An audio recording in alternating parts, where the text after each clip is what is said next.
Let's try question 2. We have a light, rigid rod. The length of that rod is 1 meter. And it joins these two particles, mass 1 and mass 2. Okay, and it tells us that the two masses, we have 4 kilograms, we have 3 kilograms. So they're a little bit different. The whole combination rotates in the XY plane. So it rotates here about the Z axis through the center of the rod, and it rotates around X and Y. Determine the angular momentum of the system about the origin when the speed of each of the particles is 7.4 meters per second. So remember, this is linear speed, velocity, and they'll both travel at the same linear speed as long as they are both the same distance away, which they are. So each particle will have the same speed. Okay, so how are we going to determine linear momentum? Well, there's a couple of different ways. We know that linear momentum is denoted with an L. There's the cross product way, but we weren't given vectors, so that's probably not the best bet. However, we do have I omega. That's always a way that we can get there. This is in the Z direction generally, and in this problem it is in the Z direction. You don't have to have that for my class, but it's just proper to have the Z there.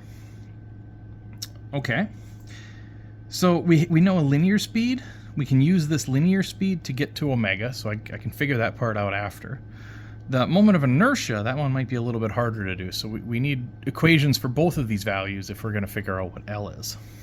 Let's tackle I first, then we'll tackle W. So we know a couple of things. I'll do it lower on the paper here so we don't run out of room up top. Well, moment of inertia. I have two particles and a rod. So moment of inertia we can look at as being summed of mr squared, right? The two masses and a radius squared. Now, it didn't give us the mass of the rod. It said it was light but rigid. Being that they didn't give us the mass of the rod, I'm going to go ahead and make the assumption that the rod is so light that it doesn't matter compared to the two masses that are on either end. It also didn't give us the moment of inertia for the rod about the center, even though your book will tell you it's 1/12 mr. 1/12 mr squared, but we didn't have that anyway. So we will go ahead and focus on the two masses. There's only two, which means the first mass, mass 1, is 4 kilograms. Okay, I'm going to say this is m1 r1 squared. It is located at a distance L over 2. So I'm going to have L over 2 squared. Plus the second mass, so I'm going to have m2 r2 squared. Okay, so m2 was only 3 kilograms, so I'll have 3. And it's at the same radius, L over 2 squared.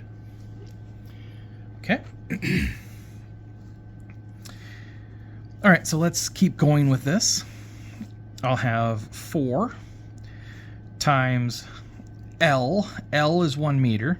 So I'm going to have, and I'm also going to bring in the square. I'll have 1 squared over 2 squared. So that's going to cancel out. It's going to give us the 4.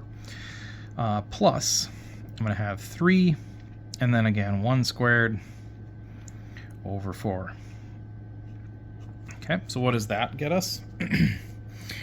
Well, this one's going to go ahead and cancel out here, because that 2 squared is going to be a 4, and 1 squared is just going to be 1. So I'm going to end up with 1 plus 3/4. Okay, or 1.75 if you want to do it that way. 1 plus 3/4. That's the moment of inertia. Okay, so we can take this, since we know now what I is going to be 1.75. We can plug that in, 1.75. Now all we need is a number for W. Okay? And we can get to W because we know that V is equal to RW. Okay, this is how we go from linear to angular. So we know that relation already from previous chapters. V here was stated 7.4. Okay, what's the radius of each of the masses? Well, it's L over 2. Okay, L over 2. And then W is what we're trying to find. Okay, so we know L is 1. So we have 1/2. So if you just multiply both sides by 2, we'll get rid of that half. And from that, we can figure out then that W is equal to 14.8.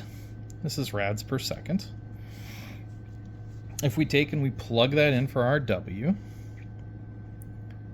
14.8, and then we take and we multiply those two, 1.75 times 14.8, we get that our L here is equal to 25.9, okay, which is the answer we got over here. For units, there's a whole bunch of different units we can think of. The one that I'm going to go with here is kilogram meters per second, or meters squared over seconds. You can tally through on what moment of inertia is and calculate it back in. Moment of inertia, remember, is just mass times radius squared. So this would be kilogram meters squared. So you're going to have, for the units here, you'll have kilogram meters squared times radians per second. So you get over seconds, and that's how we get the units for this side. Okay, so we get that. Okay, hopefully that works for question 2.